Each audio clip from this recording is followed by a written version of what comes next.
When I was a little girl, my biggest fear in the world was a wolf.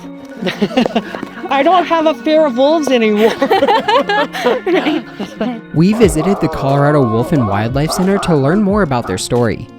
The center is a nonprofit sanctuary in Divide, Colorado, about 30 minutes west of Colorado Springs. They're open year-round, and their mission is to provide a safe forever home for wolves, coyotes, and foxes that can't live in the wild. When you visit, you don't just see the animals, you learn about their history, the challenges they face in the wild, and why protecting them matters. Hi, my name is Darlene Cambalbo.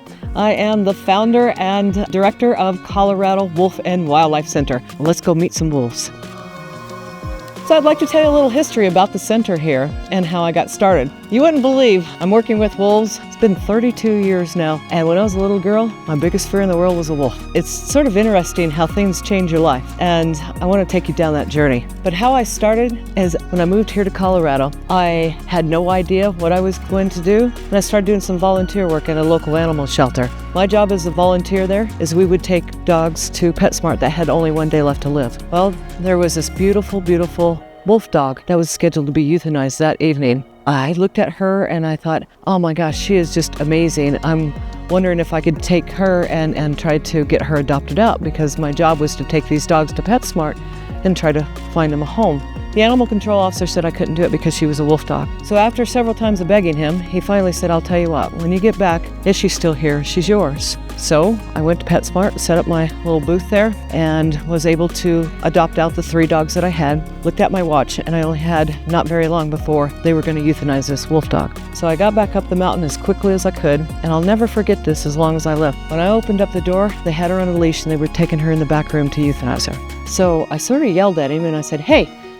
that wolf, I'm here for her. And he looked at me and said, if you want that wolf, I better take her now. And so he hands me the leash, and that's how it started. Her name was Chinook. She was only 2 years of age, and if it wasn't for her, none of this would have ever been created, because she was my inspiration of wanting to be a voice for wolves. I never realized that out of 250,000 that are born every year, as far as the wolf dogs, 80% will never reach their 3rd birthday. So I wanted to educate the people about that, and also to teach them about wolves and their importance in the ecosystem. And that's sort of how this center started.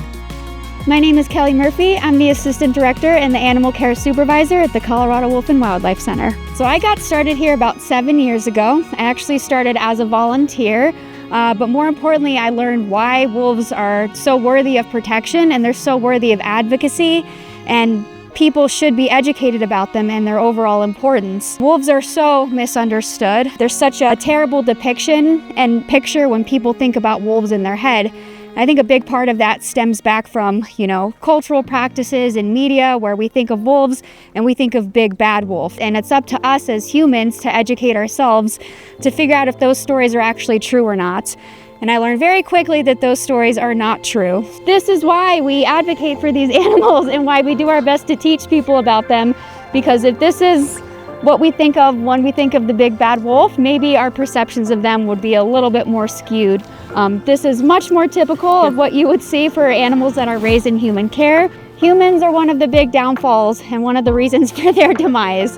And so they've learned to avoid us over the course of time, so much so that it's actually pretty rare to find one in the wild or to see one.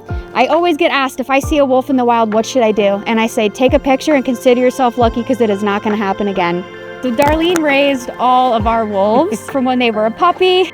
After hearing their story, what really stood out to me is the mission here. The Colorado Wolf and Wildlife Center is all about education and conservation, teaching people the truth about wolves, their role in the ecosystem, and why these animals are so important. Visiting isn't just about seeing the wildlife up close. It's about connecting with them in a way that makes you care. It's the kind of place that leaves you with a new perspective. So we offer a lot of different educational experiences here at the Colorado Wolf and Wildlife Center. We have our standard educational tours. We have our feeding tours.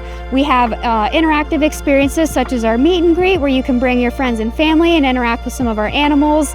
We have our VIP experience, which is a private interaction with our animals. We also have a fox and New Guinea singing dog interactions, and a lot of different special events where we occasionally bring out one of our animal ambassadors. These 2 animals are Coco and Pono, our New Guinea singing dogs. They are the rarest wild dog in the world, believe it or not. She's a little love bug. Her name is Coco. And her companion Pono is a little bit more reserved. So Coco's actually one of our animals that we can do interactive tours with. She, again, is a social butterfly. She loves every person that comes in contact with her. And she will sing you that very unique song, and that's why they get their name. It's one of the most unique vocalizations in the animal kingdom. They actually analyzed that voice over a sonogram, and it looks almost identical to the pitch of a humpback whale. Incredibly rare, very, very small population in the wild, if there even is one at this point. Another thing you'll notice is that when you come visit us at the Colorado Wolf and Wildlife Center, that all of our animals, for the most part, are in pairs. We call them companion pairs or bonded pairs, but in the wild, a wolf pack is essentially the same thing as a human family. They're so social, and having that relationship and connection with each other is a very important part of making sure that they have the best animal welfare that they possibly can. So it's important for their survival, but it's also really important for their well-being because of how social they are as animals. We want them to be happy. This is their sanctuary. We do a lot of enrichment with them too. One of the most amazing parts of visiting is just how close you actually get to the animals. Getting the chance to feed them treats and seeing their personalities up close was humbling. These are animals you usually only hear about or maybe catch a glimpse of from far away in the wild. But here you realize how curious and even loving these animals really are. It's an experience that makes you respect them on a whole different level. This is where we do all the processing before we feed the wolves, and so it's all raw meat diet. We get a lot of our food is donated. On average, around 2.5 pounds, all the way up to maybe 3.5 pounds a day per wolf. So we go through about 80 pounds a day. Tala is actually our oldest wolf right now. She just celebrated her sweet 16, and we have Navi in this enclosure, who's her companion, and he's 15 and a half years old. Ringo is a rescue. He is a coy dog, and what a coy dog is coyote and dog mixed together. But he's 87% coyote, and he is totally so much fun. People that choose, hey, I want to go see Ringo Starr, they go in with him and they're never ever disappointed, because all he wants to do is to be on your lap, and he wants scratches, and he likes to sometimes give kisses and everything. So it's so cool to be able to be that close to basically a coyote. I also use him for educational purposes as well too. Okay, so we're gonna go in with Ringo. He loves to give kisses, as you can see. So you will always be greeted by Ringo. So you'll come in here, you'll sit on the ground, you'll get to have an introduction with Ringo. Then we teach you some Coyote 101 training with him. So I'll show you a couple different things that you will learn when you're in here. Sit down, and he can't take it until you count to 3, and then he gets that. Spin, sit, spin, and sit. Paw, okay, paw, good, paw, very good, that's very good. Good, very good. Sit, good. So these are things actually that you can train your dog with too.